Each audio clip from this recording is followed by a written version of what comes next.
জাপানের মাটিতে একটা ট্যুর দিতে কত টাকা খরচ হয়। আসসালামু আলাইকুম।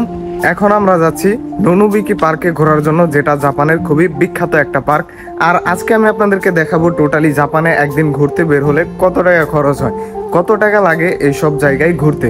তো চলেন এখন আমরা যাই, আর টোটাল খরচটা আমি আপনাদেরকে দেখাবো। লাস্ট পর্যন্ত দেখলে অবশ্যই জানতে পারবেন। তো প্রথমেই আমি চলে আসছি ট্রেন স্টেশনে, আর এখানে আমার কার্ডে আমি টাকা ভরে নিলাম। যেহেতু আমি ট্রেন দিয়ে যাবো, সেই ক্ষেত্রে একটা ট্রেন ভাড়া লাগবে। কার্ডে টাকাটা ভরার পরই আমি কিন্তু কার্ডটা পাঞ্চ করে ঢুকে যাচ্ছি ভিতরে, আর আমার টাকা কিন্তু অলরেডি কেটে নিয়েছে এক স্টেশনেরটা।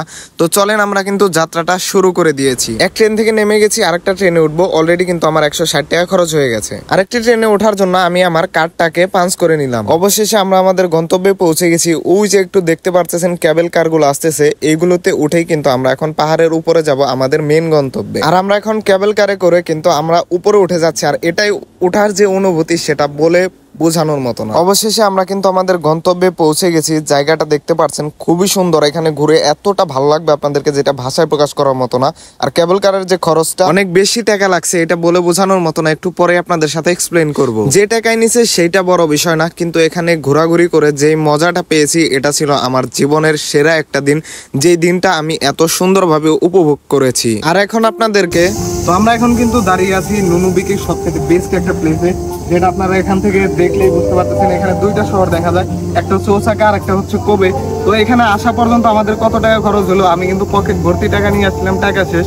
তো এখন আমি হিসাবগুলো আপনাদেরকে দেই যে আপনারা এখানে আসলে আপনাদের কত টাকা খরচ হবে। তো ফার্স্টে হচ্ছে আমি ঐশী স্টেশন থেকে সানমিয়া স্টেশনে আসি ট্রেন দিয়ে, সেখানে আমার খরচ হয় 160 টাকা। সেই সানমিয়া থেকে আমি আবার আপনার এই যে নুনুবিকি পর্যন্ত হচ্ছে শিনকোবে বলে, সেই শিনকোবে পর্যন্ত ট্রেন দিয়ে আসছি, যেটাকে জাপানের সাবওয়ে ট্রেন আছে, চিকাতেসু ট্রেন বলে। তো সেই ট্রেন দিয়ে আসছি, সেই ট্রেনের ভাড়া ছিল আমার হচ্ছে আপনার 300-350 টাকার মতো। এই ধরেন টোটাল কত 500 টাকার মতো হচ্ছে আমার যাতায়াত ভাড়া খরচ। আবার ব্যাক করবো এখান থেকে আরো 500 টাকা, এই হচ্ছে আপনার 1000 টাকা। তারপর আপনার যে এখানে যে কেবল কারটা আছে, এই যে কেবল কারটা আছে, তো এই কেবল কারে উঠে আমরা একদম ওই নিচ প্রান্ত থেকে এই পাহাড়ের উপর উঠছি, একদম নিচ থেকে ওই কেবল কার দিয়ে। তো এইটার ভাড়া নিচ্ছে হচ্ছে আপনার 2000 টাকা। তো 2000 টাকা আর হচ্ছে আপনার 500 টাকা, টোটাল হচ্ছে 2500 টাকা।